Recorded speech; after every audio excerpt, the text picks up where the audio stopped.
আসসালামু আলাইকুম ওয়া রাহমাতুল্লাহি ওয়া বারাকাতুহু।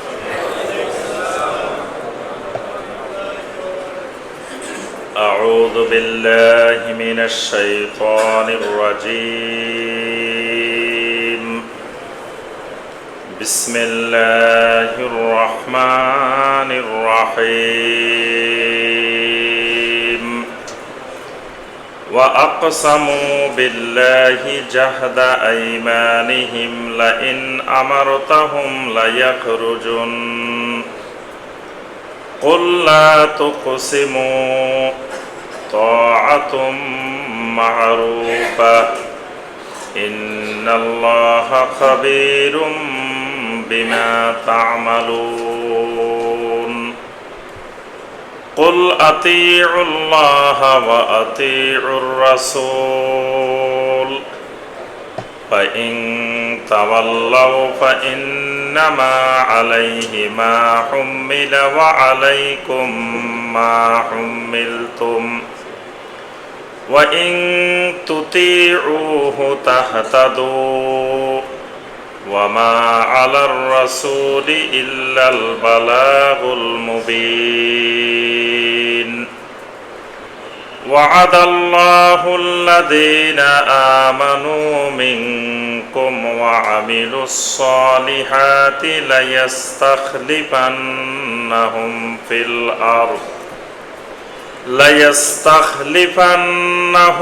الأرض كما استخلف الذين من قبلهم وليمكنن لهم دينهم الذي ارتضى لهم وليبدلنهم من بعد خوفهم أمنا يعبدونني لا يشركون بي شيئا ومن كفر بعد ذلك فأولئك هم الفاسقون اللهم صل على محمد وعلى آل محمد كما صليت على إبراهيم وعلى آل إبراهيم إنك حميد مجيد اللهم بارك على محمد وعلى آل محمد كما باركت على إبراهيم وعلى آل إبراهيم إنك حميد مجيد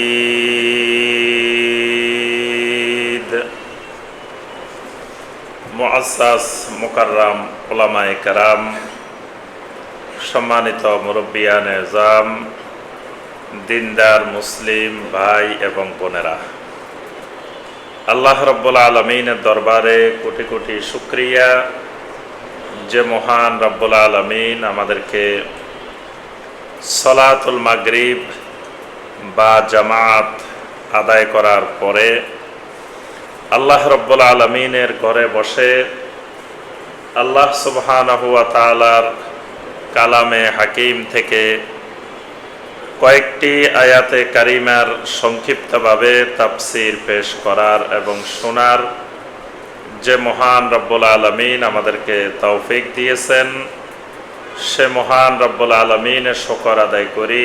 সকলে বলি আলহামদুলিল্লাহ। সম্মানিত ভাই ও বোনেরা, আমাদের ধারাবাহিক কোরআনে কারিমের তাফসীরে অত্র মসজিদে বর্তমানে যে সূরা থেকে আমাদের তাফসীর চলছে, সূরাটির নাম হলো সূরা আন-নূর। ইতিপূর্বে আমরা সূরা আন-নূর থেকে 5টি পর্বে 52 নম্বর আয়াতে কারিমা পর্যন্ত আমরা আলোচনা করেছি। আজকে সূরা আন-নূরের 6ষ্ঠ পর্বের তাফসিরে 53 নম্বর আয়াতে কারিমা থেকে আমাদের তাফসির হবে ইনশাআল্লাহ। সূরা আন-নূর এই সূরাটি মাদানী সূরা এবং মাদানী সূরাগুলোর মধ্যে এই সূরাটি আলাদা একটি বৈশিষ্ট্যমণ্ডিত সূরা। যেই সূরার মধ্যে একটি সূরার ভিতরে এত বেশি শরঈ হুকুম আহকাম যা অন্য কোনো সূরার মধ্যে এক সূরায় এত বেশি হুকুম আহকাম বর্ণিত হয়নি। সূরা আন-নূরের প্রতিটি আয়াতেই শরঈ এক একটি হুকুম আহকাম বর্ণনা করা হয়েছে। ইতিপূর্বে 52 নম্বর আয়াতে কারিমা পর্যন্ত আমরা অনেকগুলো শরঈ হুকুম আহকাম আমরা দেখেছি। আজকে যেখান থেকে আমাদের তাফসির হবে, এখানে আল্লাহ রাব্বুল আলামিন প্রথমে মুনাফিকদের কিছু প্রসঙ্গ, কয়েকটি বিষয় আল্লাহ রাব্বুল আলামিন তুলে ধরেছেন। বিশেষ করে এই আয়াতে কারিমাগুলো নাজিলের প্রেক্ষাপট হলো খন্দকের যুদ্ধের সময়, গাজওয়ায়ে আহজাব। খন্দকের যুদ্ধের সময় যখন মক্কার মুশরিকেরা, কুফফারেরা যখন দলবদ্ধ হয়ে মক্কা এবং মক্কার আশেপাশের বিভিন্ন গোত্র, বিভিন্ন গোষ্ঠী সবাইকে নিয়ে যখন সম্মিলিত বাহিনী মদিনা মুনাওয়ারা আক্রমণ করার জন্য আসে, তারা এসে দেখলো যে মদিনা মুনাওয়ারার 3 দিক থেকে প্রাকৃতিকভাবে আল্লাহ রাব্বুল আলামিনের পক্ষ থেকে এমনভাবে সাজানো যেই দিক দিয়ে কোনো শত্রু সৈন্য প্রবেশ করা সম্ভব না। মদিনা মুনাওয়ারার 3 দিক বিশাল বিশাল উঁচু উঁচু পাহাড় দ্বারা বেষ্টিত। মানে এমন পাহাড়, যে পাহাড়গুলো অতিক্রম করে শত্রু প্রবেশ করতে পারবে না। এটা আল্লাহ রাব্বুল আলামিন মদিনাকে এইভাবে সাজিয়ে রাখছেন। সুবহানাল্লাহ। একদিক দিয়ে এমন ঘন গাছ, খেজুর গাছ এবং অন্যান্য গাছ, এমন ঘন খেজুর বাগানগুলো যেই দিক দিয়েও কোনো শত্রু সৈন্য প্রবেশ করা সম্ভব না। এখন শুধুমাত্র অল্প একটু জায়গা যেখান দিয়ে ঢোকা সম্ভব, সেই জায়গাটা দিয়ে নবী সাল্লাল্লাহু আলাইহি ওয়াসাল্লাম সাহাবায়ে কেরামদেরকে নিয়ে দীর্ঘ প্রায় 14 দিন শ্রম দিয়ে অনেক কষ্টের মাধ্যমে সাহাবায়ে কেরাম সেখানে পরীক্ষা খনন করেছেন। এমন পরীক্ষা, এমন খন্দক যেটা দিয়ে একটা ঘোড়া লাফ দিয়ে ওই পারে যাওয়া সম্ভব নয়। এখন ওই শত্রুরা, মক্কার মুশরিকরা এসে যখন দেখলো যে এখানে পরীক্ষা, তারপরে 3 দিকে পাহাড়, একদিকে ঘন গাছ, তো কোনো দিক দিয়ে তো মদিনায় ঢোকা সম্ভব না। তখন তারা একটা বন্দি করলো এবং একটা চিন্তা তাদের মাথায় আসলো। সেটা হলো, যে দিক দিয়ে গাছ, ঘন গাছপালা, ওই পাশ দিয়ে বসবাস করে বনু কুরাইজা, ইহুদিদের একটা বড় গোত্র বনু কুরাইজা, ওই পাশ দিয়ে ওখানে বসবাস করে। বনু কুরাইজা নবী সাল্লাল্লাহু আলাইহি ওয়াসাল্লামের সাথে চুক্তিবদ্ধ যে মদিনা মুনাওয়ারাতে যদি কোনো শত্রু আক্রমণ করে, তারা সবাই মিলে সম্মিলিতভাবে মদিনাকে শত্রুর আক্রমণ থেকে রক্ষা করবে। এই ভিত্তিতে তারা ঐক্যবদ্ধ নবী সাল্লাল্লাহু আলাইহি ওয়াসাল্লামের সাথে চুক্তি করছে। এখন এই সম্মিলিত বাহিনী আহজাব, তারা ওই বনু কুরাইজার সাথে গোপনে গোপনে আলাপ আলোচনা করে নিল যে তোমরা এখান দিয়ে ছেড়ে চলে যাবা, তোমরা আমাদেরকে সুযোগ করে দিবা, আমরা মদিনায় ঢুকে যাব। তারাও মোটামুটি রাজি হয়ে গেছে। তো পরবর্তীতে এখানে আরো বড় লম্বা ঘটনা আছে তাফসীরের মধ্যে। কয়েকজন সাহাবী এই সময় তাদের কৌশলের কারণে এই বড় ষড়যন্ত্রটা থেকে আল্লাহ রাব্বুল আলামিন রক্ষা করেছিলেন। এখন ওই যে বনু কুরাইজা যেই পাশ দিয়ে থাকে, সাহাবায়ে কেরাম ওই জিহাদে আসার সময় তাদের স্ত্রীদেরকে, সন্তানদেরকে ওই বনু কুরাইজার ওই পাশ দিয়ে রেখে আসছিলেন। ওখানে রেখে তারা এখানে জিহাদে আসছেন। এখন যখন খবর পাইছেন যে ওই এলাকা দিয়ে এরা ঢুকে যাইতে পারে, এখন অনেকে চিন্তিত হয়ে পড়ছেন যে ওই এলাকা দিয়ে যদি ঢুকে তাহলে আমাদের পরিবার পরিজনের কি হবে।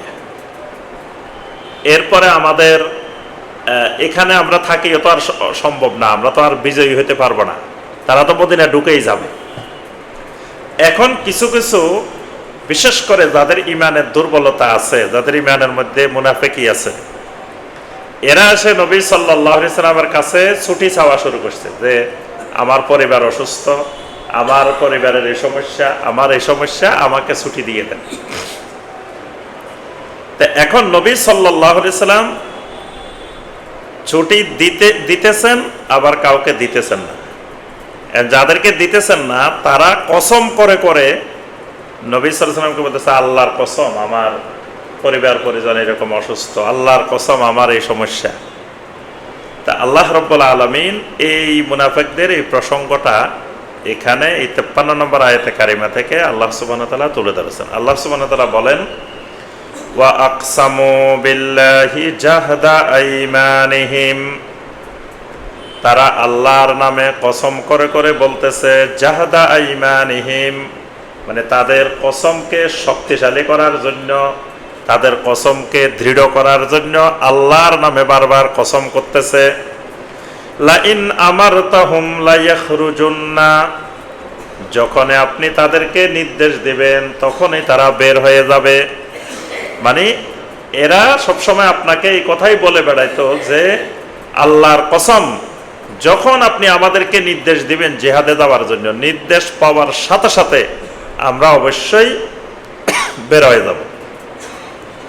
কুল লা তুকসিমু, রাসূল আপনি বলেন, লা তুকসিমু তোমরা কসম করিও না, তাআতুম মা'রুফা তোমাদের আনুগত্য জানা আছে, তোমরা কেমন আমার আনুগত্য করো এটা অনেকগুলো ঘটনা ইতিপূর্বে ঘটেছে, যে ঘটনার আলোকে আমি জানি। মা'রুফা আমার কাছে পরিচিত, আমার জানা আছে তোমাদের আনুগত্যটা কিরকম।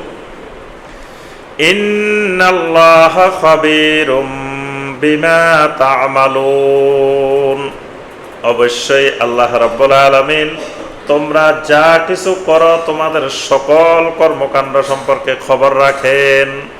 তোমরা মনে করবে না যে আল্লাহ রাব্বুল আলামিন মনে হয় জানেন না, খবর রাখেন না। তোমাদের সমস্ত কর্মকাণ্ড সম্পর্কে আল্লাহ রাব্বুল আলামিন খবর রাখেন। কুল আতিউল্লাহ ওয়া আতিউর রাসূল, রাসূল আপনি বলেন, আতিউল্লাহ আনুগত্য করো তোমরা আল্লাহর, ওয়া আতিউর রাসূল আনুগত্য করো রাসূলের। আল্লাহর আনুগত্য করো এবং আল্লাহর রাসূলের আনুগত্য করো। দুইটি আনুগত্যের ক্ষেত্রে আল্লাহ রাব্বুল আলামিন আতিউ ব্যবহার করছেন। কোরআনে কারিমে কোনো কোনো জায়গায় একসাথে বলছেন আতিউল্লাহ ওয়ার রাসূল এইভাবে বলছেন, আবার কোনো কোনো জায়গায় আলাদা আলাদা শব্দ দিয়ে আতিউল্লাহ ওয়া আতিউর রাসূল এইভাবে বলছেন।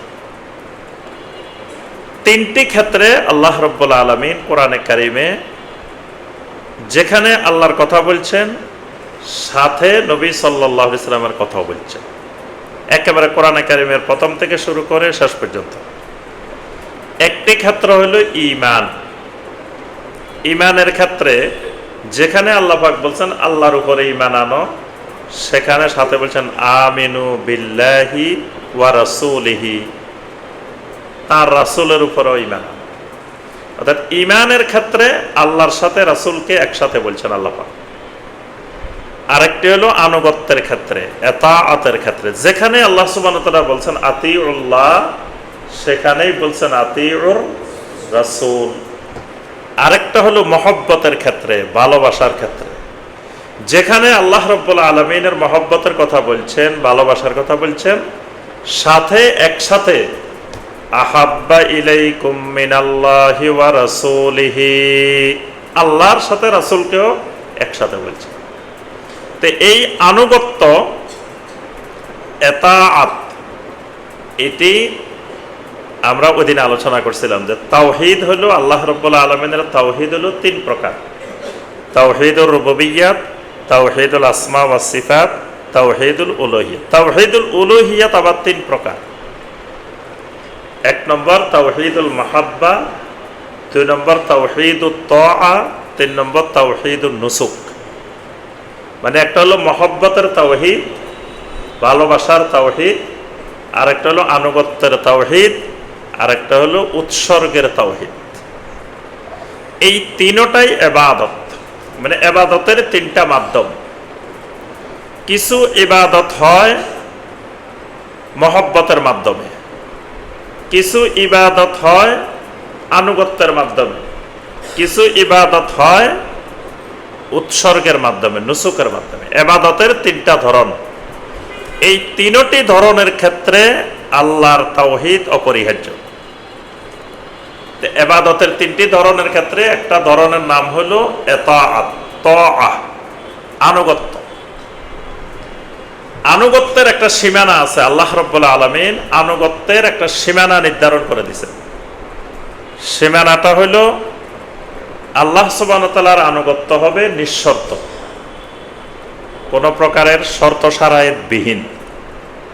নবী সাল্লাল্লাহু আলাইহি ওয়াসাল্লামের আনুগত্যটাও হবে শর্তবিহীন, নিঃশর্ত। আল্লাহ এবং রাসূল ছাড়া বাকি সবার আনুগত্য হবে শর্তযুক্ত। মানে আল্লাহ এবং রাসূলের আনুগত্য হবে আত-তাআ আল মুতলাকা, আর বাকি সবার আনুগত্য হবে আত-তাআ আল মুকাইয়াদা। মানে আল্লাহ রাব্বুল আলামিন বলছেন, কোন যুক্তি, কোন অজুহাত, কোনো কিছু সামনে দাঁড় করানোর সুযোগ নেই। আল্লাহ বলছেন মানতেই হবে। নবী সাল্লাল্লাহু আলাইহি সাল্লাম বলছেন সেটা মানতেই হবে, কোনো প্রকারের শর্ত শারায়েত নাই। আল্লাহ এবং রাসূলের পরে যত বড় ব্যক্তি বলুক, যত বড় আলেম, যত বড় মুফতি, যত বড় মুহাদ্দিস, যত বড় ইমাম, যিনি বলবেন তার আনুগত্যটা হবে শর্তযুক্ত। মানে তার কথাটা যদি আল্লাহ এবং রাসূলের কথার সাথে মিলে তাহলে মানা যাবে। আল্লাহ এবং রাসূলের কথার সাথে যদি তার কথাটা না মিলে তাহলে মানা যাবে না। এটাকে বলে শর্তযুক্ত, মুকাইয়াদা। তো এখানে আল্লাহ রাব্বুল আলামিন ওই মুনাফিকদের প্রসঙ্গ বলতে গিয়ে আল্লাহ বলছেন, কুল আতিউল্লাহ ওয়া আতিউর রাসূল। রাসূল আপনি বলেন তোমরা আল্লাহর যেমন আনুগত্য করো আমারও একইভাবে আনুগত্য করা লাগবে। আল্লাহর আনুগত্য, আল্লাহর হুকুম মানা যেমন ফরজ, আমার আদেশ মানাও তোমাদের উপরে ফরজ। ফা ইন তাওয়াল্লাউ, যদি আল্লাহর আনুগত্য করতে অস্বীকার করো, আমার আনুগত্য করতে যদি অস্বীকার করো, ফা ইন্নামা আলাইহি মা হুম্মিলা, তাহলে জেনে রাখো ওই রাসূলের উপরে যেই দায়িত্ব সেটার বোঝা রাসূল বহন করবে। ওয়া আলাইকুম মা হুম্মিলতুম, তোমাদের উপরে আল্লাহর দেওয়া যে দায়িত্ব সেটার বোঝা তোমরাই বহন করবে। মানে তোমাদেরটার জবাবদিহি রাসূলকে করা লাগবে না, আর রাসূলের ব্যাপারে তোমাদেরকেও জবাবদিহি করা লাগবে না। তোমাদের বোঝা তোমাদেরকে বহন করতে হবে, রাসূলের বোঝা রাসূলকে বহন করতে হবে। ওয়া ইন তুতিউহু তাহতাদু, এই কথাটা খুবই গুরুত্বপূর্ণ কথা। ওয়া ইন তুতিউহু তাহতাদু, যদি আমার রাসূলের আনুগত্য করো তাহলে তোমরা হেদায়েত পেয়ে যাবে। সুবহানাল্লাহ। এই জন্য রাসূলের সুন্নতের মধ্যে আছে হেদায়েত। রাসূলের সুন্নতের মধ্যে আছে হেদায়েত, বেদাতের মধ্যে আছে দলালাহ, গোমরাহি। হেদায়েতের বিপরীত হলো কি? দলালাহ। হেদায়েতের বিপরীত দলালাহ, দলালার বিপরীত হেদায়েত। এজন্য নবী সাল্লাল্লাহু আলাইহি ওয়াসাল্লাম বলেন কুল্লু বিদআতিন দলালাহ, যত বেদাত আছে সমস্ত বেদাত হলো দলালাহ, গোমরাহি। আর আল্লাহ পাক এখানে বলছেন ওয়া ইন তুতিউহু তাহতাদু, যদি আমার রাসূলের আনুগত্য করো তাহতাদু, তাহলে তোমরা হেদায়েত পেয়ে যাবে। সুবহানাল্লাহ। অর্থাৎ রাসূলের সুন্নতের মধ্যে, সুন্নত মানার মধ্যেই আছে তোমাদের জন্য হেদায়েত। ওয়া মা আলার রাসূলি ইল্লাল বালাগুল মুবিন, তবে আমার রাসূলের দায়িত্ব হলো শুধু প্রকাশ্যে তোমাদের কাছে পৌঁছিয়ে দেওয়া। তোমরা মানো নাই কেন বা কি করছো না করছো এটার জবাবদিহি আমার রাসূলকে করা লাগবে না। আমার রাসূলের দায়িত্ব হলো তোমাদের কাছে শুধু পৌঁছাই। এই পর্যন্ত আল্লাহ রাব্বুল আলামিন এই প্রসঙ্গে বলে। এরপরে সূরা আন-নূরের 55 নম্বর আয়াতে কারিমা, এটি কোরআনে কারিমের অত্যন্ত গুরুত্বপূর্ণ একটি আয়াত। একজন মুসলিম, তার উপরে ফরজ, তিনি প্রতিনিয়ত চেষ্টা করবেন আল্লাহর জমিনে যেন আল্লাহর খেলাফত কায়েম হয়। আল্লাহর খেলাফত কায়েমের প্রচেষ্টা চালানো প্রত্যেক ইমানদারের উপরে ফরজে আইন। এটা ফরজে কিফায়া না, এটা ফরজে আইন। জমিন আল্লাহর, হুকুম চলবে আল্লাহ, জমিন আল্লাহর, আইন চলবে আল্লাহ, বিধান চলবে আল্লাহ। তা আল্লাহর বিধান, আল্লাহর আইন কিভাবে প্রতিষ্ঠিত হবে এটার প্রচেষ্টা চালানো প্রত্যেক ইমানদারের উপরে ফরজ। যদি কোনো ইমানদারের অন্তরে খেলাফত কায়েমের আকাঙ্ক্ষা না থাকে, খেলাফত কায়েমের প্রচেষ্টা না থাকে, তাহলে তার ইমানে নাই। যদি কোনো মুসলিম খেলাফত কায়েম করতে চায় না, খেলাফত ব্যবস্থাপনা চায় না, তাহলে তার ইমানে নাই। এজন্য দেখেন দুইটা হাদিস লক্ষ্য করেন। একটা হাদিসে ইরবাদ ইবনে সারিয়া রাদিয়াল্লাহু তাআলা আনহু বর্ণনা করেন, ওয়া আযানা রাসূলুল্লাহ সাল্লাল্লাহু আলাইহি ওয়াসাল্লাম মাউইযাতান বালিগাতান, একদিন নবী সাল্লাল্লাহু আলাইহি ওয়াসাল্লাম আমাদেরকে এমন ওয়াজ করলেন, এমন নসিহত করলেন, অত্যন্ত চমৎকার বালাগাতপূর্ণ আমাদেরকে ওয়াজ করলেন। মানে ওয়াজের ভাষাটা অত্যন্ত বালাগাতপূর্ণ, অলংকারপূর্ণ, সুন্দর এক নসিহত করলেন। এমন নসিহত নবী সাল্লাল্লাহু আলাইহি ওয়াসাল্লাম করলেন, যারাফাত মিনহাল উয়ুন ওয়া ওয়াজিলাত মিনহাল কুলুব। নবী সাল্লাল্লাহু আলাইহি ওয়াসাল্লামের এই বয়ান শোনার পরে আমাদের অন্তরগুলো বিগলিত হয়ে গেল, আমাদের চোখ থেকে ঝরঝর করে পানি পড়তেছে। এমন সময় আমাদের মধ্য থেকে এক ব্যক্তি দাঁড়িয়ে গেলেন, দাঁড়িয়ে বললেন, ইয়া রাসূলুল্লাহ সাল্লাল্লাহু আলাইহি ওয়াসাল্লাম কাআন্নাহা মাউইযাতুম মুআদ্দি। ইয়া রাসূলুল্লাহ সাল্লাল্লাহু আলাইহি ওয়াসাল্লাম, মনে হচ্ছে আপনি যেই ওয়াজটা করলেন এটা মনে হয় আপনার বিদায়ী ওয়াজ, মনে হয় জীবনে আর আমরা দ্বিতীয়বার ওয়াজ শুনতে পারবো না। ফাআউসিনা ইয়া রাসূলুল্লাহ, হে আল্লাহর রাসূল সাল্লাল্লাহু আলাইহি ওয়াসাল্লাম আমাদেরকে একটু ওসিয়ত করেন, আমাদেরকে শেষবারের মতো আপনি একটু ওসিয়ত করে দেন। নবী সাল্লাল্লাহু আলাইহি ওয়াসাল্লাম তখন বললেন, উসিকুম বিতাকওয়াল্লাহ, তোমাদেরকে আমি প্রথম ওসিয়ত করতেছি তাকওয়াল্লাহ, আল্লাহর তাকওয়ার। প্রথম ওসিয়ত আল্লাহর তাকওয়া, তাকওয়ার ওসিয়ত, তোমরা আল্লাহকে ভয় করবা। তারপরে ওসিয়ত ওয়া আলাইকুম বিসসামঈ ওয়াত তাআ, তোমাদের উপরে যদি কোনো হাবশী গোলামও তোমাদের শাসক হয়, আমির হয়, তোমাদের উলিল আমর হয়, তোমরা তার আনুগত্য করবা। এটা হলো তোমাদের উপরে দ্বিতীয় নসিহত। এরপরে নবী সাল্লাল্লাহু আলাইহি ওয়াসাল্লাম একটা আশঙ্কা করলেন উম্মতের জন্য, ফাইন্নাহু মাইয়িশ মিনকুম বা'দি ফাসায়ারা ইখতিলাফান কাসীরা, আমার পরে যারা দুনিয়াতে থাকবা অচিরেই দেখবা তোমাদের মাঝে অসংখ্য ইখতিলাফ। ইখতিলাফ মানে আমার সুন্নাহ থেকে মানুষ আস্তে আস্তে সরে যাবে, এরকম তোমরা আস্তে আস্তে দেখতে পাবা। তখন তোমাদের করণীয় কি? ফাআলাইকুম বিসুন্নতি ওয়া সুন্নাতিল খুলাফাইর রাশিদিন আল মাহদিয়্যিন। তখন তোমাদের উপরে কর্তব্য হলো আমার সুন্নতকে শক্ত করে ধরবা এবং আমার হেদায়েত প্রাপ্ত খোলাফায়ে রাশিদিনের সুন্নতকেও শক্ত করে ধরে রাখবা। কেমন করে ধরবা? নবী সাল্লাল্লাহু আলাইহি ওয়াসাল্লাম সেটাও বলতেছেন, আদ্দু আলাইহা বিন্নাওয়াজিস। আবার ধরার সময় সামনের দাঁত দিয়ে ধরবা না, বাড়ির দাঁত দিয়ে ধরবা। মানে এমন কামড়ায় ধরবা যাতে তোমার থেকে টেনে কেউ এই সুন্নতকে নিয়ে যাইতে না পারে। সামনের দাঁত দিয়ে ধরলে টান দিলে সামনের দাঁত নরম, ভাঙ্গি যেতে পারে, কিন্তু বাড়ির দাঁত দিয়ে ধরলে সহজে ভাঙবে না। আচ্ছা, এখন এই হাদিসের মধ্যে কয়েকটা জিনিস লক্ষ্য করেন। নবী সাল্লাল্লাহু আলাইহি সাল্লাম বলতেছেন, আমার পরে যখন এই ইখতিলাফ দেখা দিবে তখন তোমরা কি করবা? তখন আমার সুন্নতকে মারির দাঁত দিয়ে শক্ত করে ধরবা। তো নবী সাল্লাল্লাহু আলাইহি সাল্লাম শুধু আমার সুন্নত বলে থামলেন না, সাথে যোগ করলেন কি?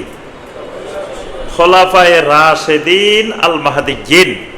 আমার খোলাফায়ে রাশিদিনের সুন্নতকেও শক্ত করে কামড়ায় ধরে রাখবা। তাহলে খোলাফায়ে রাশিদিনের সুন্নত এটাও নবী সাল্লাল্লাহু আলাইহি সাল্লামের সুন্নত। এখন খোলাফায়ে রাশিদিনের সুন্নত কি? এই যে খোলাফায়ে রাশিদিন দীর্ঘ 30 বছর রাষ্ট্র পরিচালনা করেছেন, খেলাফত পরিচালনা করেছেন। এই 30 বছর খোলাফায়ে রাশিদিন যেই পদ্ধতিতে খেলাফত পরিচালনা করেছেন, এটা কিয়ামত পর্যন্ত সমগ্র মুসলিমের সামনে খেলাফতের নমুনা। আল্লাহ রাব্বুল আলামিন এই 30 বছরের খেলাফতকে কিয়ামত পর্যন্ত সকল মুমিনের সামনে খেলাফতের নমুনা কায়েম করে দিয়েছেন। তাহলে নবী সাল্লাল্লাহু আলাইহি সাল্লাম শুধু নবী সাল্লাল্লাহু আলাইহি সাল্লামের সুন্নতের কথা বললেন না, সাথে এই খোলাফায়ে রাশিদিনের সুন্নতের কথাও বললেন। কারণ কি? এখানে অনেকগুলা কারণ আছে। তার মধ্যে একটা গুরুত্বপূর্ণ কারণ, নবী সাল্লাল্লাহু আলাইহি সাল্লামের খেলাফতকালীন নবী সাল্লাল্লাহু আলাইহি সাল্লাম যখন খেলাফত কায়েম করেছিলেন, দীর্ঘ 10 বছরের নবী সাল্লাল্লাহু আলাইহি সাল্লামের খেলাফত ব্যবস্থাপনা।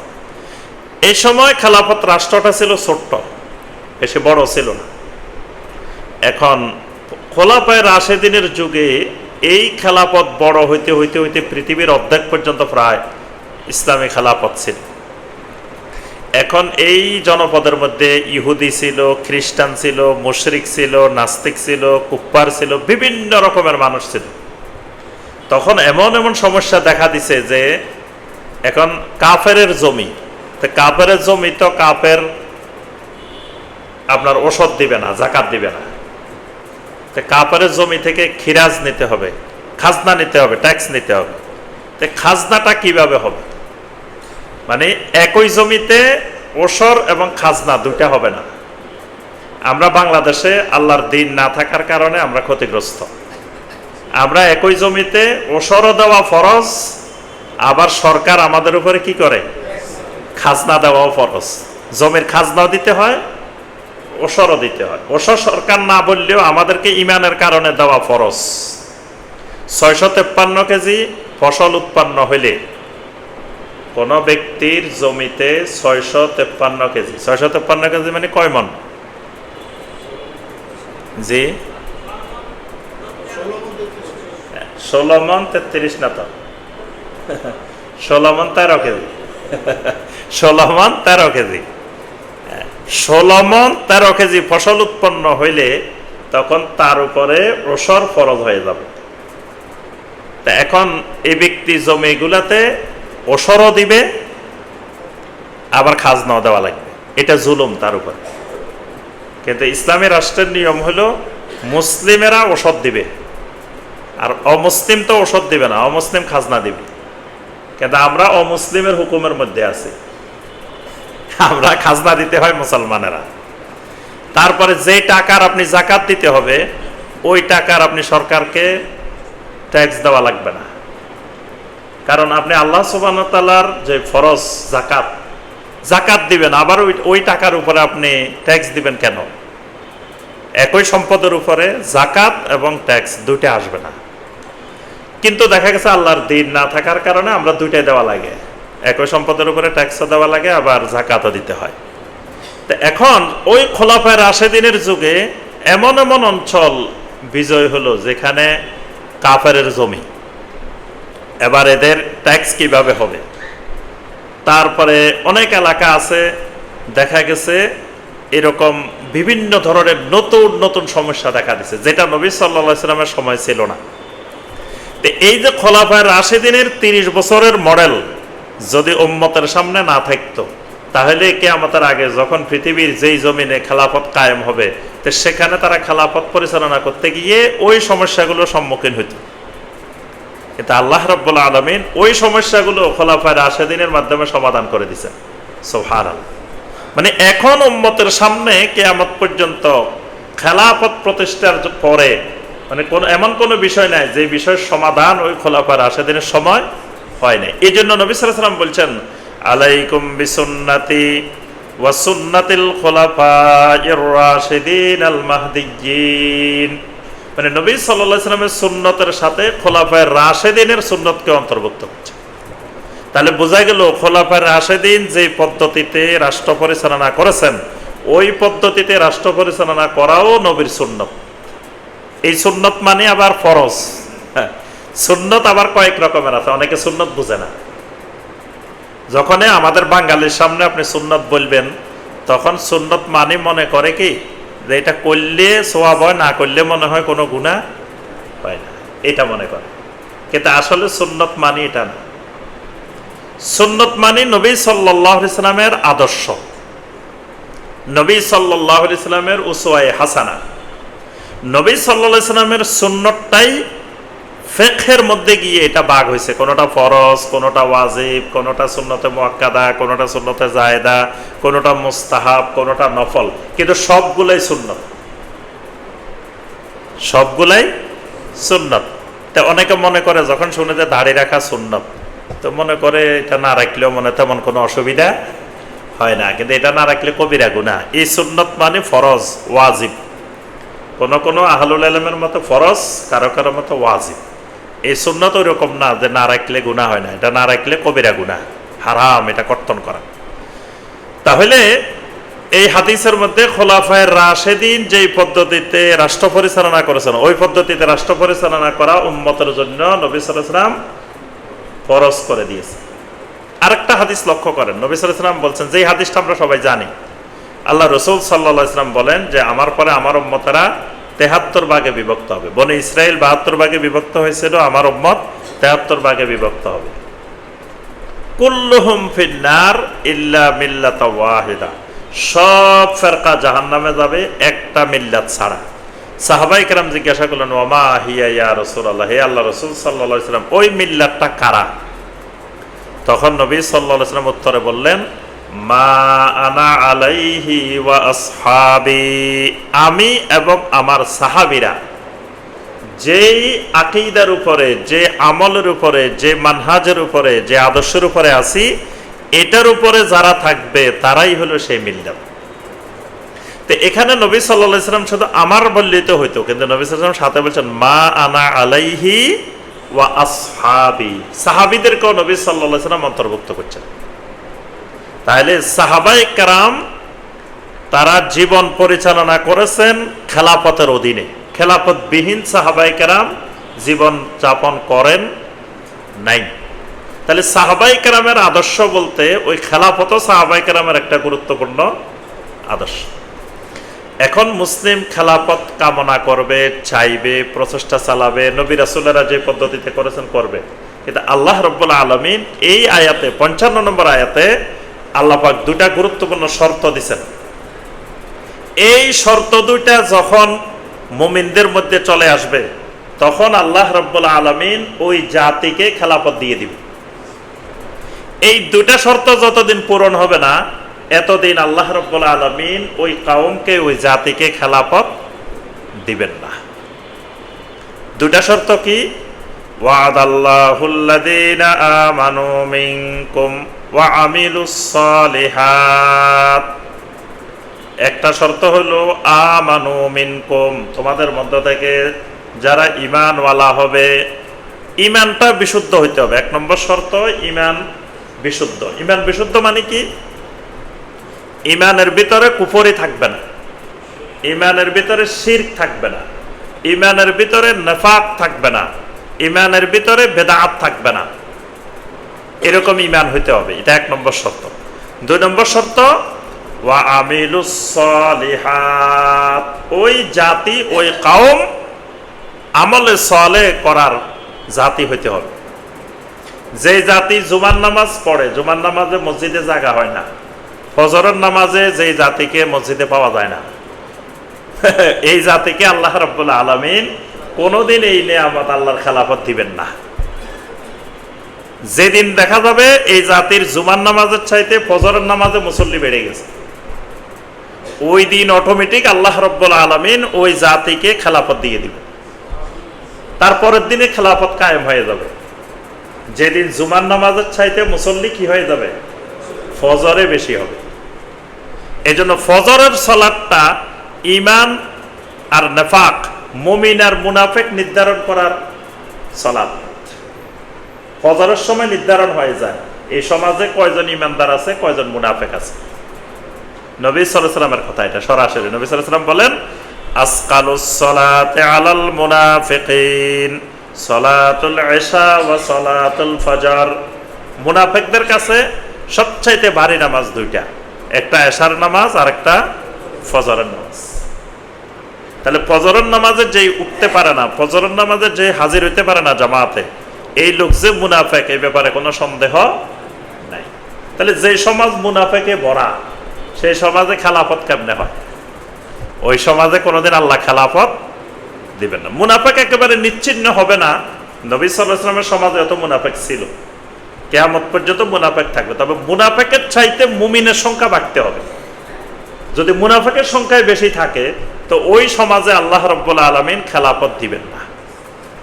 কারণ ওই জাতি খেলাফত মানার উপযুক্ত না। ওই জাতিকে যখন বলা হবে তোমরা কবর পূজা করিও না, তো ওই জাতি তো এটা মানবে না, কারণ ওই জাতি তো কবর পূজা করতে অভ্যস্ত। ওই জাতিকে যখন শিরিকগুলো বন্ধ করার চেষ্টা করা হবে, ওই জাতি মেনে নিবে না। তা আল্লাহ ওই জাতিকে খেলাফত কেমনে দিবে? এই জন্য আল্লাহ রাব্বুল আলামিন বলেন, তোমাদের মধ্যে যখন এই দুইটি শর্ত পূরণ হবে, একটা হলো বিশুদ্ধ ঈমান আর একটা হলো আমলে সালেহ, আল্লাহ পাক ওয়াদা করতেছেন। ওয়াদাল্লাহ, আল্লাহ রাব্বুল আলামিনের ওয়াদা। ওয়াদা মানে কি? আল্লাহর ওয়াদা মানে কি?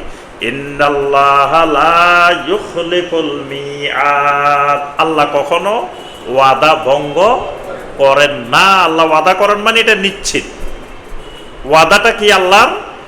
লা ইস্তাখলিফান্নাহুম ফিল আরদে, আল্লাহ রাব্বুল আলামিন দুইটা তাকিদ দিয়ে বলছেন, লামে তাকিদ নুনে তাকিদ, অবশ্যই অবশ্যই তাদেরকে জমিনের মধ্যে আল্লাহ পাক খেলাফত দিয়ে দিবেন। সুবহানাল্লাহ, আল্লাহ পাক কথাটা এত গুরুত্ব দিয়ে বলছেন, লা ইস্তাখলিফান্নাহুম, মানে অবশ্যই অবশ্যই আল্লাহ রাব্বুল আলামিন ওই জমিনের মানুষগুলাকে খেলাফত দিয়ে দিবেন। কামাস্তাখলাফাল্লাযীনা মিন ক্বাবলিহিম, যেমনি ভাবে আল্লাহ রাব্বুল আলামিন ইতিপূর্বের ঈমানদারদেরকে খেলাফত দিয়েছিলেন। ওয়ালা ইউমাক্কিনান্না লাহুম দীনাহুম, আল্লাহ রাব্বুল আলামিন তাদের দ্বীনকে এমন মজবুতভাবে প্রতিষ্ঠিত করে দিবেন। আল্লাযী তাদালাহুম, যে দিনটাকে আল্লাহ রাব্বুল আলামিন তাদের জন্য মনোনীত করেছেন। আল্লাহর মনোনীত দ্বীনের নাম কি? ইসলাম। ইন্নাদ দীনা ইনদাল্লাহিল ইসলাম। আল্লাহ যে ইসলাম তাদের জন্য মনোনীত করছেন, ওই ইসলামটাকে শক্তিশালী করে প্রতিষ্ঠিত করে দিবেন। ওয়ালা ইউবাদদিলান্নাহুম মিন বাদি খাউফিহিম আমনা, ওই খেলাফত কায়েমের আগে ওই ঈমানদারেরা থাকে ভয়ের ভিতরে। আল্লাহ রাব্বুল আলামিন খেলাফত কায়েমের পরে ওই ভয়টাকে নিরাপত্তা দিয়ে পরিবর্তন করে দিবেন। সুবহানাল্লাহ।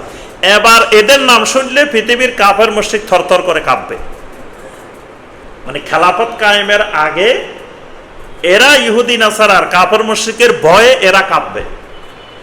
যেমন আজকে আমরা সারা পৃথিবীতে ইহুদি নাসারা খ্রিস্টানের ভয়ে আমরাই থরথর করে কাঁপি। সারা পৃথিবীতে একটা জাতি শুধু মার খায় পৃথিবীতে, সারা দুনিয়াতে নির্যাতিত একটা জাতি, সেটা হলো মুসলিম।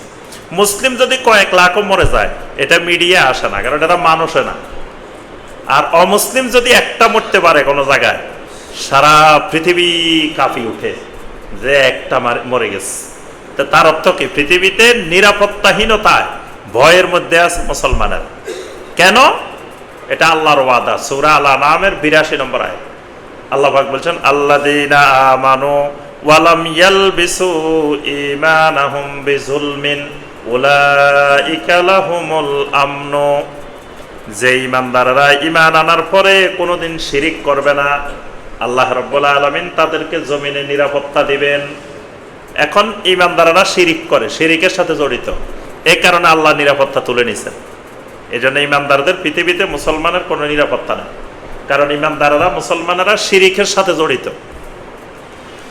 আল্লাহর শর্তই যতক্ষণ শিরিক করবে না এতক্ষণ আল্লাহ নিরাপত্তা দিবেন।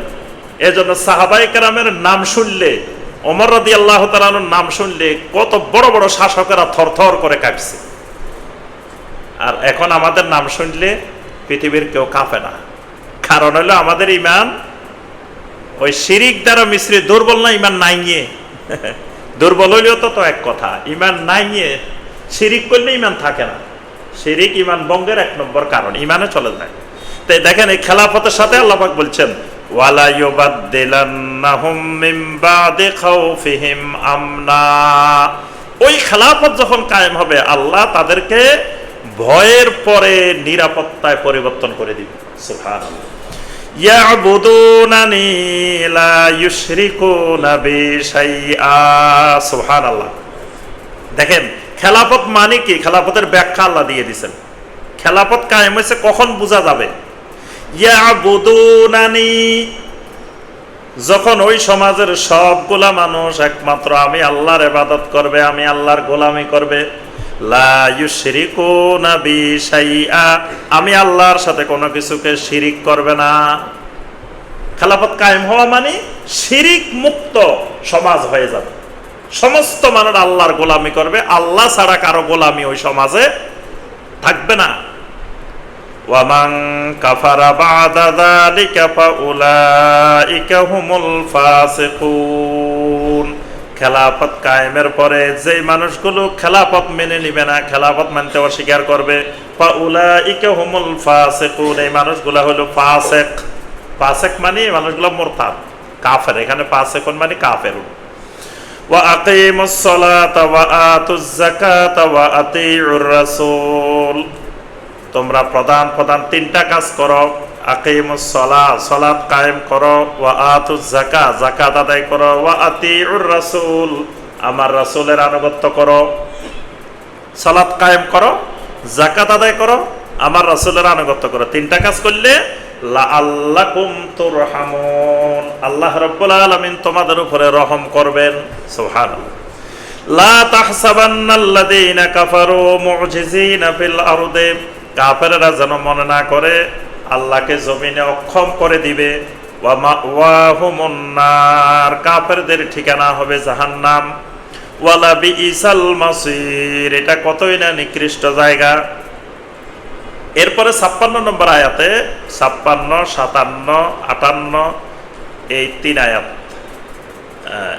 এখানে না, এরপরে 58, 59, 60 এই 3 আয়াতে আল্লাহ রাব্বুল আলামিন কিছু পারিবারিক পর্দার বিধান, হিজাবের বিধান বর্ণনা করছেন। পারিবারিক হিজাব,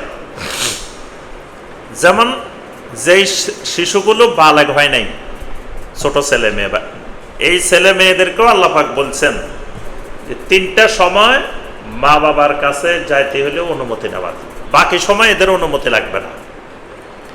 আর যেই ছেলে মেয়েরা বালেগ হয়ে গেছে এরা সবসময় মা বাবার কাছে যাইতে হলে অনুমতি নিয়ে যাইতে হবে। তো এখানে এই আয়াতে প্রথমে আল্লাহ পাক এই হুকুমটি বর্ণনা করছেন, ইয়া আইয়ুহাল্লাযীনা আমানু, হে ঈমানদাররা, লিয়াস্তাযিনকুমুল্লাযীনা মালাকাত আইমানুকুম, তোমাদের অধীনস্থ যে সকল দাস দাসী আছে তারা যেন অবশ্যই অনুমতি নেয়। ওয়াল্লাযীনা লাম ইয়াবলুগুল হুলুমা, এবং যে সকল ছেলেমেয়েরা এখনো স্বপ্ন পর্যন্ত পৌঁছে নাই। স্বপ্ন পর্যন্ত পৌঁছে নাই মানে বালেগ হয়নি।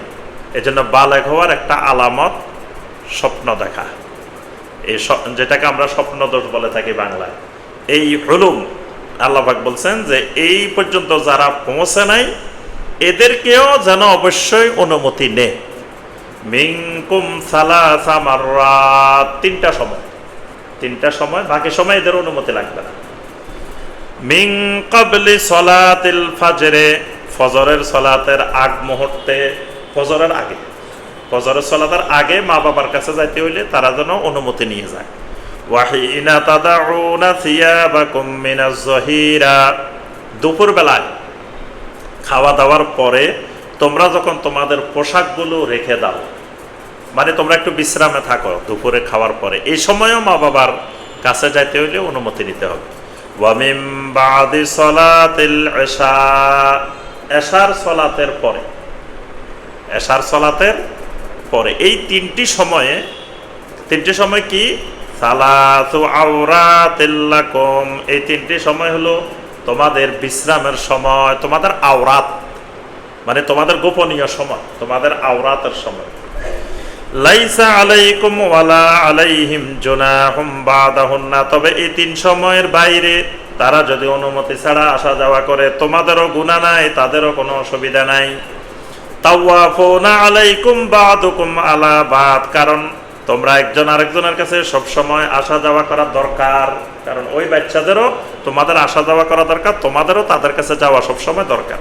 কাযালিকা ইউবাইয়িনুল্লাহু লাকুমুল আয়াত, এইভাবেই আল্লাহ রাব্বুল আলামিন তোমাদের জন্য আল্লাহর আয়াতগুলোকে সুস্পষ্ট রূপে বর্ণনা করে দেন।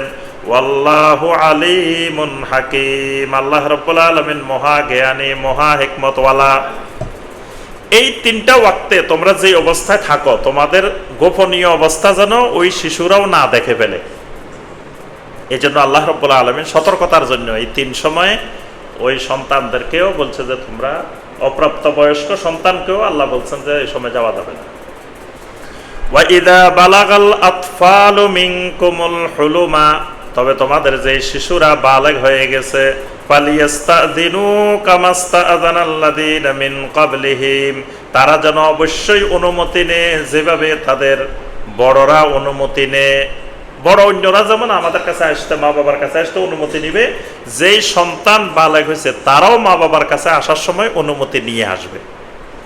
কাযালিকা ইউবাইয়িনুল্লাহু লাকুম আয়াতিহি, এইভাবে আল্লাহ রাব্বুল আলামিন তোমাদের জন্য তার আয়াতগুলোকে স্পষ্ট করে দেন। আল্লাহু আলিমুন হাকিম, আল্লাহ রাব্বুল আলামিন মহা জ্ঞানী এবং মহা হিকমতওয়ালা।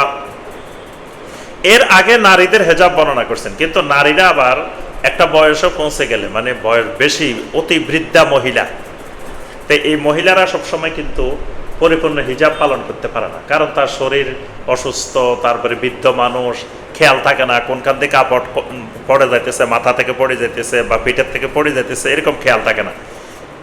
এই 60 নম্বর আয়াত দিয়ে আল্লাহ রাব্বুল আলামিন ওই বৃদ্ধা নারীদের জন্য হিজাবটাকে শিথিল করে দিয়েছেন। কিন্তু আমাদের সমাজে দেখা যায় ওই বৃদ্ধ মহিলাগুলোই বেশি পর্দা করে, যেগুলোর পর্দা করার দরকার, মানে দাদি পর্দা করে, নানি পর্দা করেন, পর্দা করা দরকার নাতিনের পর্দার খবর নেই, কিন্তু পর্দা করতেছে কে? দাদি আর নানি। কিন্তু আল্লাহ পাক দাদি নানিকে শিথিল করে দিয়েছেন। ওয়াল কাওয়াইদু মিনান নিসাইল্লাতী লা ইয়ারজুনা নিকাহান, যেই নারীগুলো এমন অতিশয় বৃদ্ধা হয়ে গেছে যাদের আর বিবাহ শাদীর আশা নাই, এরকম বৃদ্ধা হয়ে গেছে, ফালাইসা আলাইহিন্না জুনাহুন, এদের কোনো গুনাহ হবে না, কোনো অসুবিধা নাই। আইয়াদানা থিয়াবাহুন্না, যদি এদের কাপড় চোপড় রেখে দে, মানে যেরকম হিজাব করার দরকার এরকম হিজাব না করে কাপড় চোপড় যদি মাথা থেকে পড়ে গেছে, পিঠের থেকে পড়ে গেছে, তাহলে এদের কোনো গুনাহ হবে না। গায়রা মুতাবাররিজাতিম বিজিনা, তবে এরা যদি সৌন্দর্য প্রদর্শনকারী না হয়, আবার এমন যে ইচ্ছা করে ফেলে দিছে, এরকম হলে গুনাহ হবে, মানে তাদের অনিচ্ছায় যদি এরকম কোনো পর্দা ছুটে যায় তাহলে গুনাহ হবে না। ওয়া আইয়াস্তাফিফনা খায়রুল লাহুন্না, তবে ওই বিদ্যা নারীরও সব সময় পর্দার সাথে থাকা, হিজাবের সাথে থাকা, এটা তাদের জন্য কল্যাণকর, এটাও তাদের জন্য কল্যাণকর। ওয়াল্লাহু সামিউন আলিম, আল্লাহ রাব্বুল আলামিন সবকিছু শুনেন এবং সবকিছু জানেন। 61 নম্বর আয়াত, আল্লাহ সুবহানাহু ওয়া তাআলা এর আগে একটা আয়াত নাযিল করছেন, ইয়া আইয়ুহাল্লাযীনা আমানু লা তাকুলু আমওয়ালাকুম বাইনাকুম বিল বাতিল, হে ঈমানদাররা খবরদার একজনের সম্পদ আরেকজনে বাতিল পদ্ধতিতে খেও না। এই যে আল্লাহ মানা করছে বাতিল পদ্ধতিতে খেও না, এবার সাহাবায়ে কেরাম একজনের বাড়িতে একজনে খাওয়া দাওয়া বন্ধ করে দিয়েছে। এই আল্লাহ রাব্বুল আলামিন এই আয়াত নাযিল করে বলছেন যে কিছু কিছু বাড়ি আছে এগুলোর মধ্যে তোমরা যে কোনো সময় খাইতে পারো, কোনো অসুবিধা নেই। নিজের বাড়িতে যেরকম খাওয়া দাওয়া করো, এদের বাড়িতেও এরকম খাওয়া দাওয়া করো।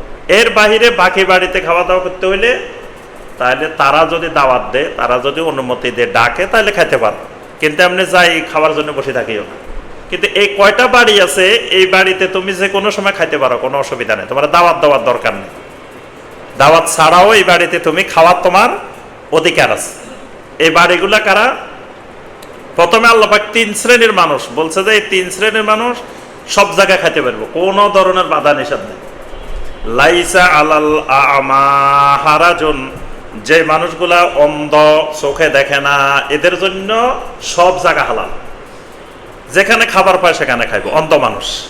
ওয়ালা আলাল আরাজে হারাজুন, যে মানুষগুলো খোড়া, মানে হয়তো হাত পা ঠিক মতো কাজ করে না, ঠিক মতো হাঁটতে পারে না, ঠিক মতো, মানে আমরা যেটাকে বলি প্রতিবন্ধী, এরকম। ওয়ালা আলাল মারিদে হারাজুন, অসুস্থ ব্যক্তি, রোগী, সেও যে কোনো জায়গায় খাইতে পারে, তার খাবার জন্য কোনো বাধা নিষেধ নাই। ওয়ালা আলা আনফুসিকুম আন তাকুলু মিন বুয়ুতিকুম, তোমরা নিজেরাও খেতে কোনো অসুবিধা নাই। প্রথম তোমাদের নিজেদের ঘরে খাইতে কোনো অসুবিধা নেই। নিজেদের ঘরে খাইতে কি কারো অসুবিধা আছে? এটা আল্লাহ পাক কেন বলছেন? পরের কথা যেগুলো বলবেন যে এগুলোও তোমাদের নিজেদের ঘরের মতো, মানে নিজেদের ঘরে যেরকম খাও এদের ঘরেও ঠিক এইভাবে খাইতে পারবা, কোনো অসুবিধা নেই। কারা কারা? আও বুয়ুতি আবাইকুম, তোমাদের মা বাবার ঘরে। মা বাবার ঘরে খাবার জন্য দাওয়াত দেওয়া দরকার নেই। তোমার ঘর, এর মা বাবার ঘর তোমার ঘর, তোমার ঘর মা বাবার ঘর। এজন্য সন্তানের সকল সম্পদের মালিক মা বাবা। মা বাবা সন্তানের যা কিছু থাকে সবকিছুর মালিক। তো এই জন্য আল্লাহ পাক বলছে মা বাবার ঘরে তোমরা খেতে পারো। আও বুয়ুতি উম্মাহাতিকুম, তোমাদের মা, প্রথম বলছে বাবা, তারপরে বলছেন মায়ের ঘর। আও বুয়ুতি ইখওয়ানিকুম, ভাইয়ের ঘর, তোমার ভাইয়ের ঘরে তুমি যে কোনো সময় খেতে পারো, কোনো অসুবিধা নাই। কিন্তু বর্তমানে ভাইয়ের ঘরে খাওয়া যায় না, ভাইয়ে সম্পর্ক ভালো থাকে না। আও বুয়ুতি আখওয়াতিকুম, বোনের ঘরে খাওয়ার জন্য দাওয়াত দেওয়া দরকার নেই। বোনের ঘরে যা রান্না হইব তুমি যাই বসে খাই ফেলতে পারবে, কোনো অসুবিধা নেই। আও বুয়ুতি আমামিকুম, অথবা তোমার চাচা জাটার ঘর তোমার ঘরের মতোই। আও বুয়ুতি আম্মাতিকুম, তোমাদের ফুফুদের ঘর। আও বুয়ুতি আখওয়ালিকুম, খালাদের ঘর। আও বুয়ুতি খালাতিকুম, মামার ঘর, খালার ঘর। আও মা মালাকতুম মাফাতিহাহু, অথবা যেই ঘরের চাবি তোমাদের হাতে, মানে ঘরেটা চাবি তোমাদের কাছে থাকে, যে কোনো সময় খুলতে পারো, লাগাইতেও পারো, ওই ঘরেও তোমার, এটাও তোমার ঘর। আও সাদিকিকুম, অথবা তোমার বন্ধু বান্ধবের ঘর। এই ঘরগুলোতে খাইতে তোমাদের কোনো অসুবিধা।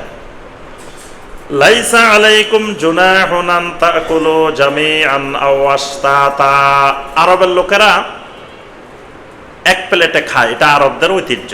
এক প্লেটে বসে 7-8 জন 10 জন খায়। আমরা এই উপমহাদেশে আলাদা আলাদা খাই। আমাদের এটা হিন্দুয়ানি সিস্টেম, এটা হিন্দুদের রীতি। আমরা এই এলাকায় হিন্দুদের সাথে থাকতে থাকতে এই সিস্টেমটা মূলত হিন্দুদের থেকে আসছে, এটা আলাদা আলাদা খাওয়া, এটা অমুসলিমদের রীতি। তো আল্লাহ পাক এখানে বলছেন ওই যে যখন এই নবী সাল্লাল্লাহু আলাইহি ওয়াসাল্লামের সময়ে মক্কাতে সব মানুষ একসাথে খাইত, মদিনা যাওয়ার পরে দেখা গেল কিছু মানুষ এরকম আলাদা আলাদা খায়, কিছু মানুষ এরকম একসাথেও খায়। তাল এখন অনেকে বলতেছেন না তাহলে আলাদা আলাদা খাওয়া যাবে না। আল্লাহ পাক এটাকে দূর করে দিয়ে বলছেন কোনো অসুবিধা নাই, চাইলে সবাই মিলে একসাথেও খাইতে পারো, আলাদা আলাদাও খাইতে পারো, এটাতে কোনো অসুবিধা নাই। ফাইদা দাখালতুম বুয়ুতান ফাসাল্লিমু আলা আনফুসিকুম, তবে যখন ঘরে প্রবেশ করবে তখন ওই ঘরের লোকদের উপরে সালাম দিবে। তাহিয়াতাম মিন ইনদিল্লাহি মুবারাকাতান তাইয়্যিবা, এটা আল্লাহর পক্ষ থেকে অভিনন্দন হিসাবে, এবং এটার দ্বারা ঘর বরকতময় হবে, পবিত্র হবে। কাযালিকা ইউবাইয়িনুল্লাহু লাকুমুল আয়াত, এইভাবে আল্লাহ রাব্বুল আলামিন তোমাদের জন্য আয়াতগুলোকে বর্ণনা করে দেন। লাআল্লাকুম তাকিলুন, যাতে তোমরা আকলবান হইতে পারো। ইন্নামাল মুমিনুনা আল্লাযীনা আমানু বিল্লাহি ওয়া রাসূলিহি, মুমিন তো শুধুমাত্র তারাই যারা আল্লাহ এবং রাসূলের উপরে ঈমান আনে। ওয়া ইযা কানু মাআহু আলা আমরিন জামিইন, এবং কোন একটা জামাতবদ্ধ কাজের ব্যাপারে যখন আপনার সাথে থাকে, লাম ইয়াযহাবু হাত্তা ইস্তাযিনুহু, ততক্ষণ তারা যায় না যতক্ষণ আপনি তাদেরকে অনুমতি না দেন। ইন্নাল্লাযীনা ইস্তাযিনুনাকা উলাইকাল্লাযীনা ইউমিনুনা বিল্লাহি ওয়া রাসূলিহি, যেই যারা আল্লাহ এবং রাসূলের উপরে ঈমান আনে তারা সব সময় আপনার অনুমতি নিয়ে যায়, অনুমতি ছাড়া তারা কখনো এখান থেকে যায় না। ফাইদাস্তাজানুকা লিবা'দি শাআনিহিম, কোন বিষয় যদি তারা আপনার কাছে ছুটি চায়, ফাআযান লিমান শি'তা মিনহুম, আপনি যাকে চান তাকে ছুটি দেন। তবে ছুটি দেওয়ার সময় কি করবেন? ওয়াস্তাগফির লাহুমুল্লাহ, ছুটিও দিবেন, তাদের জন্য আল্লাহর কাছে ইস্তিগফারও করবেন। এই জন্য এটা সুন্নাত। যারা অফিসে কোনো পদে থাকবেন, চেয়ারে থাকবেন, তাই আপনার অধীনস্থরা যদি ছুটি চায়, তো ছুটি দেওয়ার সাথে সাথে বলবেন তা আল্লাহ তোমাকে ক্ষমা করে দিক, ইস্তিগফারও করবেন। কারণ কি? কারণ যে ছুটি চায় সে একটু বাড়াই বলে, তার মার হয়তো জ্বর হয়েছে, বা আমার মা হসপিটালে ভর্তি আছে, কারণ এটা না করলে তো আপনি ছুটি দিবেন না। এজন্য ছুটির জন্য সে বাড়তি বাড়তি বলে। এজন্য আল্লাহ পাক রাসূলকে বলছেন আপনার কাছে যদি এরকম ছুটি চায় তা আপনি ছুটি দিবেন যাকে চাইবেন, তবে ওয়াস্তাগফির লাহুমুল্লাহ, সাথে সাথে আপনি তাদের জন্য আল্লাহর কাছে ক্ষমা চাইবেন, কারণ এই যে বাড়তি কইছে আল্লাহ যাতে তারা মাফ করে দেন। ইন্নাল্লাহা গাফুরুর রাহিম, আল্লাহ রাব্বুল আলামিন মহা ক্ষমাশীল, মহা রহমশীল। তো যখন ওই মুনাফিকেরা চলে যাওয়া শুরু করছে, মানে কেউ কেউ তো অনুমতি নিয়ে যাচ্ছে, অনুমতি নিয়ে যারা ছুটি চাইছে আল্লাহ তাদেরকে বলছেন যে ছুটি দেন, ইস্তিগফার করেন। আর কিছু আছে ছুটি ছাড়াই গোপনে গোপনে পিছন থেকে চলে গেছে। আল্লাহ রসুল সাল্লাল্লাহু আলাইহি ওয়াসাল্লাম সবাইকে ডাকতেছিলেন যে তোমরা পিছনের দিকে না গিয়ে সবাই চলে আসো। তো মুনাফিক যারা, তারা নবী সাল্লাল্লাহু আলাইহি ওয়াসাল্লামের এই ডাকে সাড়া দেন। এই জন্য আল্লাহ পাক বলছেন লা তাজআলু দুআ আর-রাসূল বাইনাকুম কাদুআই বা'দিকুম বা'দা, তোমরা একজন আরেকজনকে যেভাবে ডাকাডাকি করো আমার রাসূলের আহ্বানকে সেরকম মনে করিও না। মানে তোমরা একজন আরেকজনকে ডাকাডাকি করলে আসতেও পারো, নাও আসতে পারো, কিন্তু আমার রাসূল যদি ডাক দেন তা আমার রাসূলের ডাকে সাড়া দেওয়া ফরজ। এমনকি নামাজে থাকলে নামাজ ছেড়ে দেওয়া ফরজ। قد يعلم الله الذين يتسللون منكم لواذا, আল্লাহ রাব্বুল আলামিন ওই মানুষগুলো সম্পর্কে ভালো করে জানেন যেই মানুষগুলো তোমাদের ভিতর থেকে কোনো প্রকারের ওজর আপত্তিবিহীন আস্তে আস্তে পিছনের দিকে সরে পড়েছে। কিছু মুনাফিক অনুমতি না নিয়ে, রাসূলের থেকে ছুটি না নিয়ে আস্তে করে পিছন থেকে চলে গেছে। ফালিয়াহদারিল্লাযীনা ইউখালিফুনা আন আমরিহি আন তুসিবাহুম ফিতনা, আমার রাসূলের আদেশের বিরোধিতা করার থেকে, মুখালাফাত করার থেকে তোমাদেরকে সতর্ক থাকা উচিত। কারণ আমার রাসূলের মুখালাফাত করলে তোমাদেরকে ফিতনা গ্রাস করবে। আন তুসিবাহুম ফিতনা, তোমাদেরকে ফিতনা গ্রাস করে ফেলবে। এখানে ফিতনা মানে শিরিক। রাসূলের মুখালাফাত করা বেদাত, মানে নবী সাল্লাল্লাহু আলাইহি ওয়াসাল্লামের সুন্নতের বিপরীত করার নাম হলো বেদাত। তো প্রথমে যদি বেদাত করে, এই বেদাত একসময় আস্তে আস্তে শিরকে রূপান্তর হয়ে যাবে। এজন্য আল্লাহ পাক বলেছেন আন তুসিবাহুম ফিতনা, এই মুখালাফাত তোমাদেরকে ফিতনা গ্রাস করবে। আও ইউসিবাহুম আযাবুন আলীম, অথবা তোমাদেরকে কঠিন বেদনাদায়ক শাস্তি তোমাদেরকে গ্রাস করে ফেলবে। আলা ইন্না লিল্লাহি মা ফিস সামাওয়াতি ওয়াল আরদ, জেনে রাখো আসমানের মধ্যে জমিনের মধ্যে যা কিছু আছে সব কিছু একমাত্র আল্লাহর, সব কিছুর মালিকানা একমাত্র আল্লাহ। কাদ ইয়ালামু মা আনতুম আলাইহি, তোমরা যে অবস্থার উপরে আছো সব কিছু আল্লাহ রাব্বুল আলামিন ভালো করে জানেন। তোমরা এখানে খন্দকের ময়দানে কোন পরিস্থিতিতে আছো, কি অবস্থায় আছো, সব আল্লাহ রাব্বুল আলামিন জানেন। ওয়ায়াউমা ইউরজাউনা ইলাইহি ফায়ুনাব্বিউহুম বিমা আমিলু, আর যেদিন তোমরা সকলে আল্লাহ রাব্বুল আলামিনের কাছে প্রত্যাবর্তন করবে, সেদিন আল্লাহ রাব্বুল আলামিন তোমরা যা কিছু করেছিলে তা তোমাদেরকে জানিয়ে দিবেন। সুবহানাল্লাহ। তোমাদের সমস্ত আমল, তোমাদের সমস্ত কাজ সম্পর্কে আল্লাহ রাব্বুল আলামিন তোমাদেরকে সেদিন খবর দিবেন, জানিয়ে দিবেন। ওয়াল্লাহু বিকুল্লি শাইইন আলিম, আল্লাহ রাব্বুল আলামিন প্রত্যেকটি জিনিসের ব্যাপারে মহাজ্ঞানী। প্রত্যেকটা জিনিসের ব্যাপারে আল্লাহর ইলম আছে। আল্লাহর ইলমের বাহিরে আসমান জমিনে কোনো জিনিস নাই। আল্লাহ রাব্বুল আলামিন আমাদের সবাইকে কোরআনে কারিমের এই আয়াতগুলোর আলোকে আমল করার তৌফিক দান করুন।